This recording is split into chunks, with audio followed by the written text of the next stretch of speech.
कोई अच्छी स्थिति नहीं है और इसमें मैं काफ़ी आहत था, गुस्से में था। मैं तो प्रधानमंत्री जी से मिलने गया तो मैंने उनको कहा कि आप गलतफहमी में हैं, ना तो इन सिखों को हराया जा सकता है।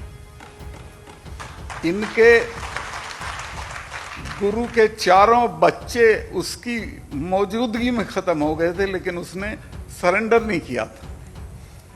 और ना इन जाटों को हराया जा सकता है। और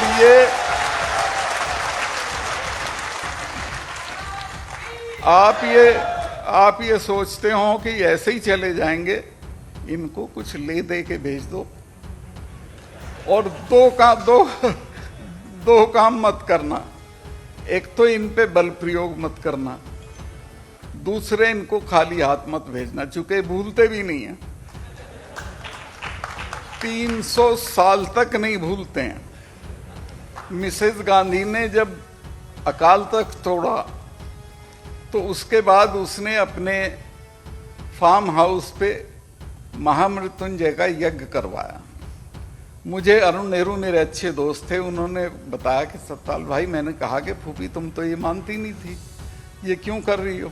तो उसने कहा तुझे पता नहीं है, ये जो अकाल तख्त तोड़ा है जिनका, ये तो 600 साल भी नहीं भूलते। मैं श्योर हूं कि ये मुझे मारेंगे। मैंने इंदिरा जी को ये इल्हाम था कि मारेंगे और उन्होंने मारा। जनरल वैद्या को उन्होंने पूना में जाके मारा, जनरल डायर को लंदन में जाके मारा। तो मैंने ये भी कहा कि इन कौमों की पेशेंस का टेस्ट मत लो। परसों के एक डिस्कशन में 2 जनरल्स ने कहा है कि इस किसान आंदोलन का असर भारत की सेनाओं के ऊपर भी पड़ रहा है। कुछ भी हो सकता है। आज आप ताकत में हो, घमंड में सब कर रहे हो, लेकिन आपको ये पता नहीं इसके क्या क्या नतीजे हो सकते हैं। कारगिल होता है तो इन्हीं किसानों के 20-20 साल के लड़कों को उस पे चढ़ा देते हो पहाड़ी पे। कारगिल में मैं ये मानता हूं कि सरकार की असफलता थी कि कारगिल में वो लोग घुसे, और उसका दाम हिंदुस्तान के किसानों के बच्चों ने चुकाया।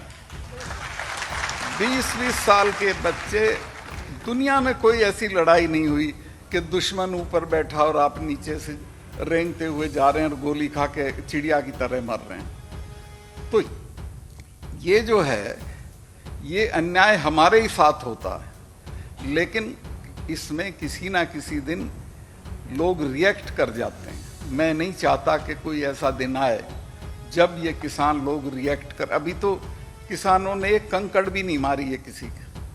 वो जो कहते हैं कि जी लाल किले वाली घटना, उसका किसान आंदोलन से कोई ताल्लुक नहीं था।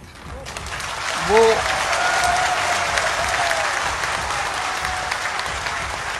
और मैं किसान आंदोलन का नेता होता तो मैं उसे भी